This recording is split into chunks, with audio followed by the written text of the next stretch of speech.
Okay, let's do this next part. So I am going to steal a thesis statement here. There is no such thing as a self-made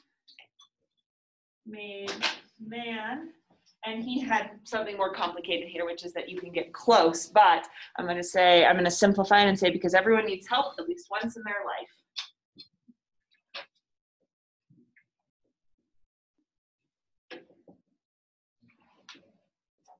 All right. Put a star next to the thesis that your partner said was your best thesis. You're going to try outlining this. Very, very simple outline of this thesis statement. We did this in the debates. We kind of showed how this was done. Basically, when you have a thesis statement like this, it doesn't give you the outline like a three-pronged thesis statement does. You, the writer, have to choose which point is going to be important to say first, second, and third, and so on, right? So no such thing because everyone needs at least help at least once in their life. Okay, with this argument, he is starting with the counter argument because basically he's saying some people think there's a self-made man, but here the writer, am here to tell you that there is no such thing, right? So my first paragraph here is going to be what a self-made man is.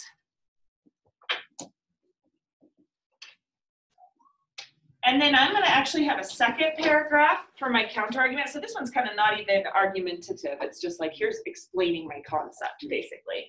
But my second point is going to be why this idea is so appealing to people. Because I want to really fully explain why the counter argument exists, like why this is such a pervasive idea in American culture, what's so appealing about the self-made man. But then in my third paragraph, there's this idea of everyone needs help at least once in their life. This paragraph, basically, I'm going to be talking about how we like to think of ourselves as individuals and how it gives us this idea that we have, you know, free will and that our free will leads to success. A very nice idea, right? But in this idea, I'm going to say, oh, but we live in a community. And that this community can be both harmful to us, but it can also be helpful to us.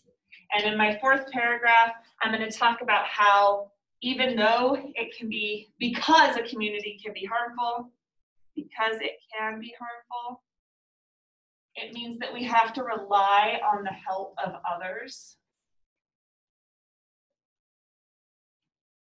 to achieve success.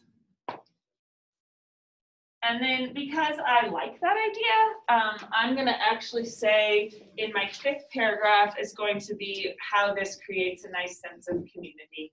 And then my conclusion is going to be about, you know, moving forward, how this changes how we think about the American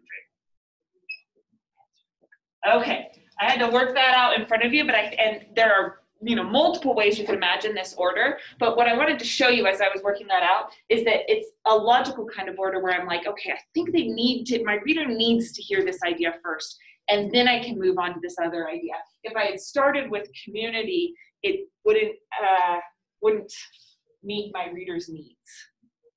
Okay, so I want you to try to outline your best thesis now, the one that your partner said was your best. And it can be as simple as this, you know, just a couple of little numerals saying this idea, then this idea. And you're just doing this on that same paper, if you still have room. Do I have new paper? No, I'm going to put it right here. Okay, okay. Do you need new paper? Okay.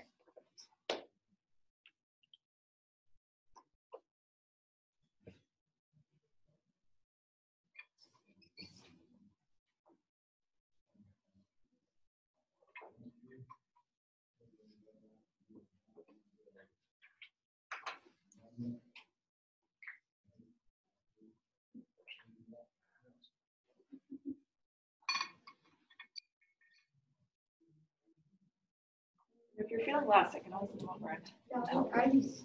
Okay, let's have a look. This one. Yes. Okay, here's what's hard about the thesis. And this is why you can trouble. It's kind of circular. Yeah. Because basically, education plays a big role in the American dream, right? Yeah. The American dream is a story of success. So it's kind of like saying education plays a big role in success because being better educated helps you create more success. Yeah. So I think that we did this. No, so this one I actually had a different one, and before you read this, I changed it. Oh, okay. Yeah, that's what I mean. It's like, But yeah, great minds and then think we alike. did it like that. So let's change this one. Why did it? What does it provide to people that allows them to be successful?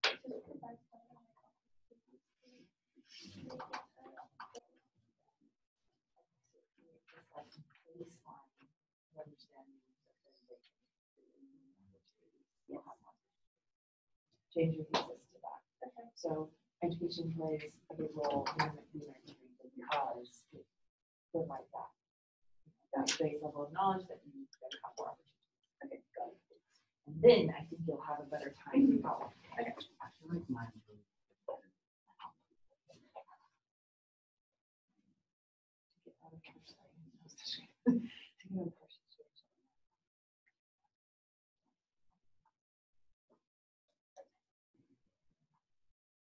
Okay, I think you need to start with the counter argument because your thesis starts with the counter argument. So your argument here is about how it kind of is like how people right now are saying, you don't have to go to college, you don't have to get an education to still be successful, but you want to be saying that. So your one paragraph is going to be about the kind of denigration of education right now.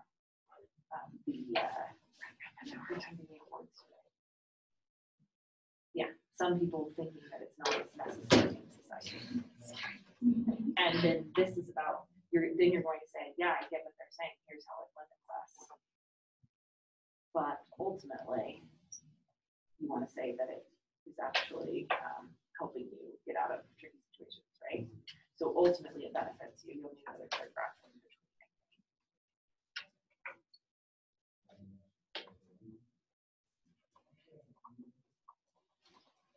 But then it seems like what you're saying is that maybe it's mostly important for a certain subset of society that wants that to get out of it, so that ultimately it's not a super fair system, it's just a necessary system. Is that fair? Okay, so then I think you need a paragraph then. Benefit from it. You need a paragraph that says like, so even though it's not necessary for everyone, it's necessary for some people. I don't know if that's putting words in your mouth. Unnecessary is the hardest word. Guarantee is so hard. Restaurant is hard. Okay, so then these are actually your examples that are going to help you through each of these points. So they won't be paragraphs on their own. You'll fold them in where it's like when you talk about how it benefits you, that's when you'll talk about people that success curious. Yeah. Those won't be separate. Does that make sense? Yeah, I kind of do. No, that doesn't grow. Still lost? Yeah. Like you're right. Yeah. Okay, Okay, so the first thing that you need to do is describe the definition of labor management. Oh, what is, like, you got private school, you got public school, which ones are you're talking about, like, you know, It's the either one, right? Getting an education.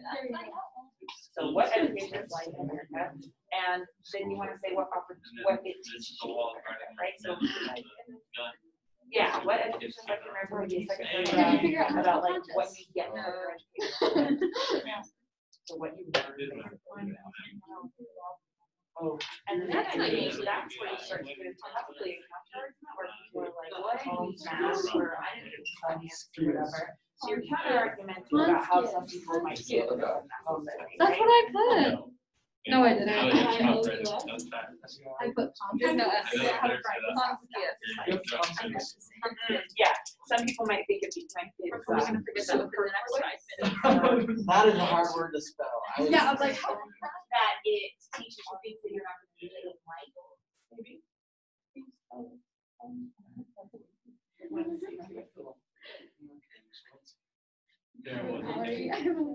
I'm like, I am struggling so hard. A-B-C-S-S-A-R-Y.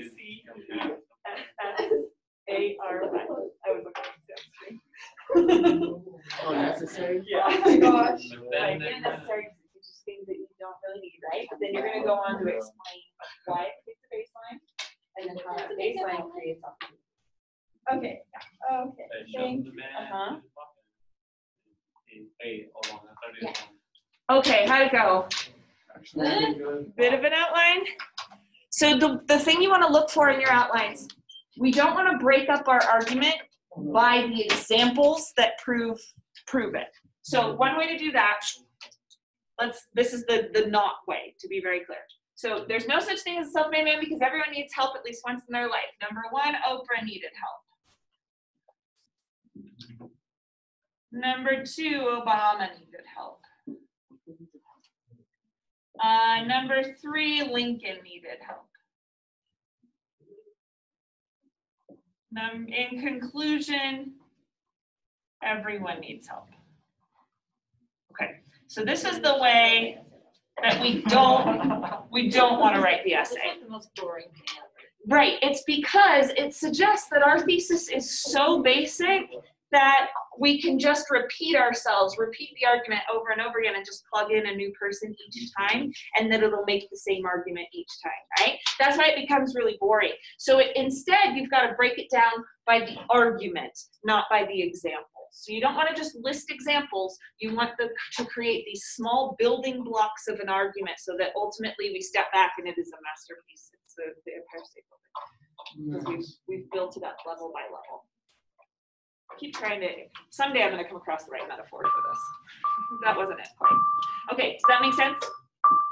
Okay, cool. I want your visual notes then. Make sure your name's on there somewhere. And then Eli, if you would upload those to Canvas.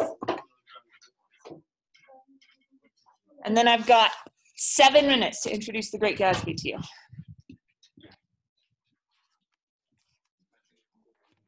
Eli, for this part, there is a presentation on, and this is for anyone who's watching, there's a presentation on Canvas that you can follow along. You know, we should do.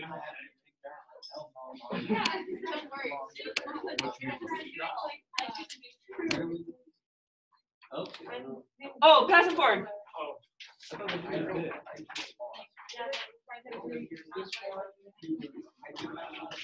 I'm looking at your outline. Your visual notes, I'm sure they're wonderful, but that's what I'm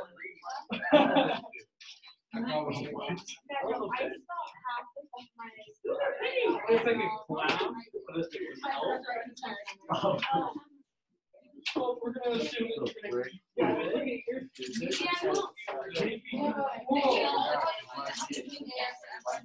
if you read that and just read, you'll have like Oh, wait.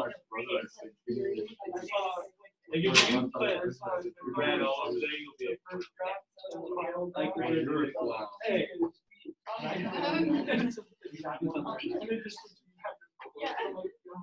Okay. Let's talk for a minute. So over the weekend, you're going to start reading The Great Gatsby. You're reading the first 3 chapters. Wow, that's dark. And for Gatsby, you don't have to do annotations. I always recommend doing annotations. I think it's helpful to do them. You don't have to, though. And instead, there's going to be, I haven't written it yet, it will be there by the end of the day, a little response that you write to your reading. So it'll ask you about some concept about the American dream and how it's applied to The Great Gatsby so far. It'll be short, 1 to 2 paragraphs, and basically I'm using it so that I can tell that you actually read the thing. There's obviously movies of this, we might watch one for class, right? Wait, isn't it in the public domain now? It is, yes. Everybody's like very excited about maybe a Muppet Gatsby would be a good idea. Or the Gatsby musical. Yeah, Oh, the like this one? Penguin released their new cover of the Gatsby. It's been with Scribner for Oh, yeah. this all. So Penguin released it on the day the copyright became available. Nice. So there's going to be so many cool versions of it. But yeah, so it's so that I can tell that you've read. I know there's movie versions, but I also I know this book very, very well, and I know the movies really well because I watch them every year, so I'll know the differences. So that's part of what I'm using this for, is to tell that you read the book and didn't just watch the movie or read summaries.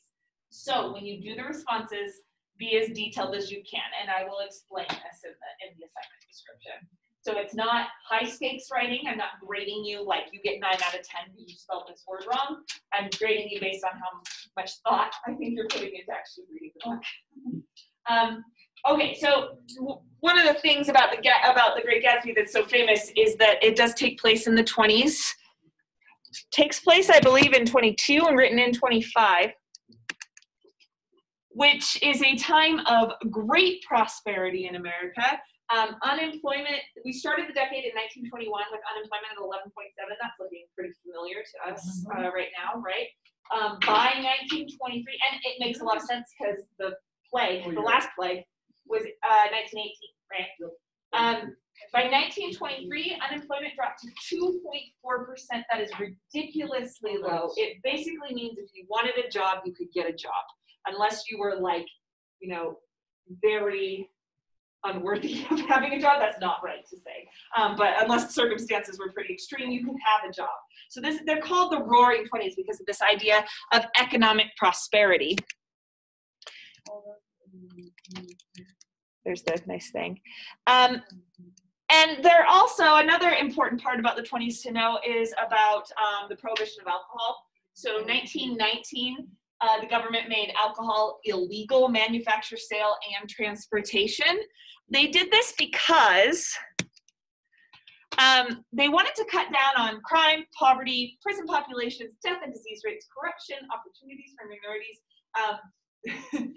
Maybe, potentially, they wanted to cut that down because minorities could make money in the alcohol business, and maybe they wanted to cut that down, but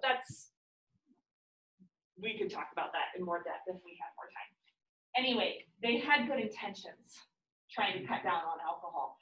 It was basically a progressive movement. The political party at the time was called the Progressive Party, and what they wanted was a nice middle-class life for everyone. Like, they just felt like there are certain things that stand in the way of poor people getting out of poverty, and alcohol was one of them.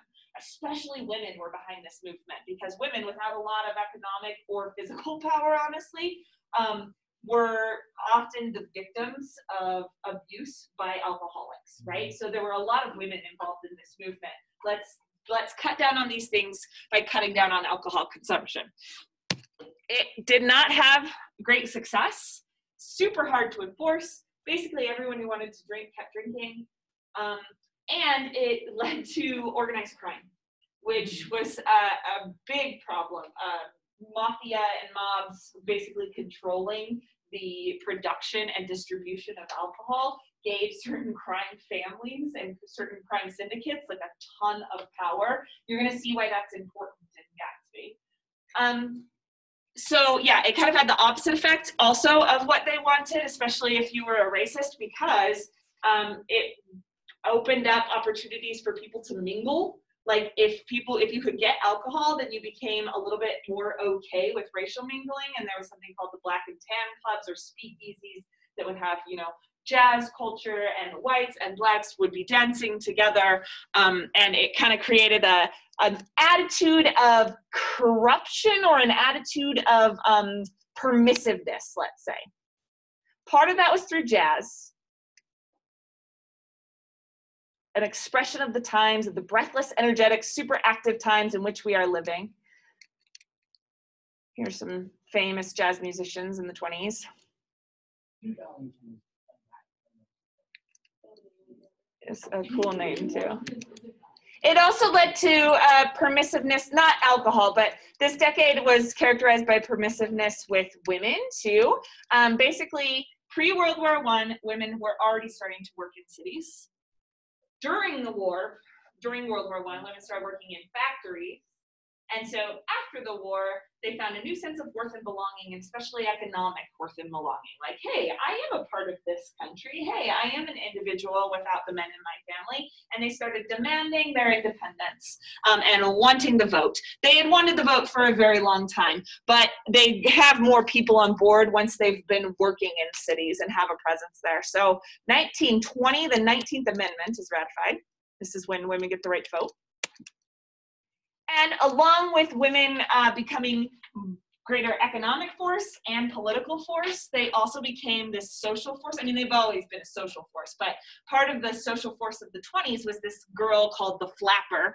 I think sometimes we have this mistaken impression that like every woman in the 20s was a flapper. It was kind of like a subculture. So it'd be like now, like, well, what are your subculture now? Visco girl, you know, I don't know.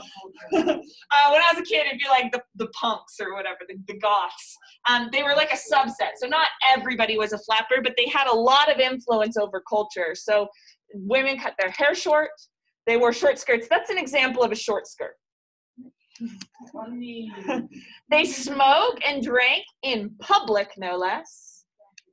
And this shift away from traditional values, this was mostly a phenomenon that took place in the cities, but flappers were known as being more promiscuous. A lot of people were moving from rural to urban places. People were moving to the suburbs, and that's where Fitzgerald enters into the equation. Let's talk about this a little bit more next time. But what you need to know is that Gatsby was not a success when it was first written. His first book was a major success, and then he wrote this book, and everyone was like, he's lost it. You know, he's no longer our great American writer. And it was not until after World War II that this book became immensely popular. And these days, there's 4 contenders for Great American Novel. There's The Scarlet Letter. I love that book. I like it too. There's Moby Dick. Anybody read Moby Dick? Big whale. There's The Adventures of Huckleberry Finn, which I've read in years past for this class, but with quarantine stuff, I couldn't do it. And then there's Great Gatsby. There's a 5th that's coming to be, which is Beloved. But you're about to read one of the great American novels. Have fun. And I'll see you later. I'll have the custodian left down on them. You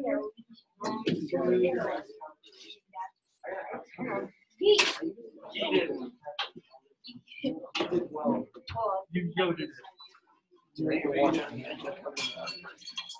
Me too. Dude, so do I. Yes, your meeting's after 1, 2, and 3. February 1st.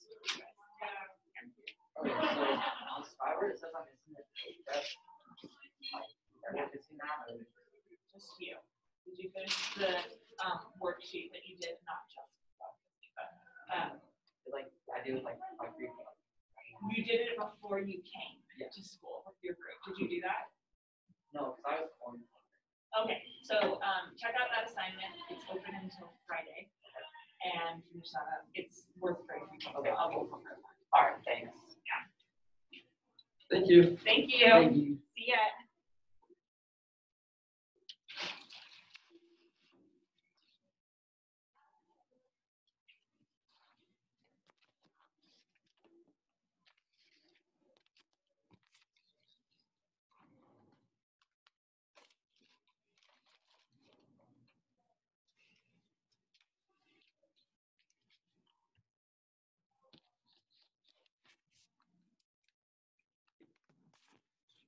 This has been recording for a while, Eli.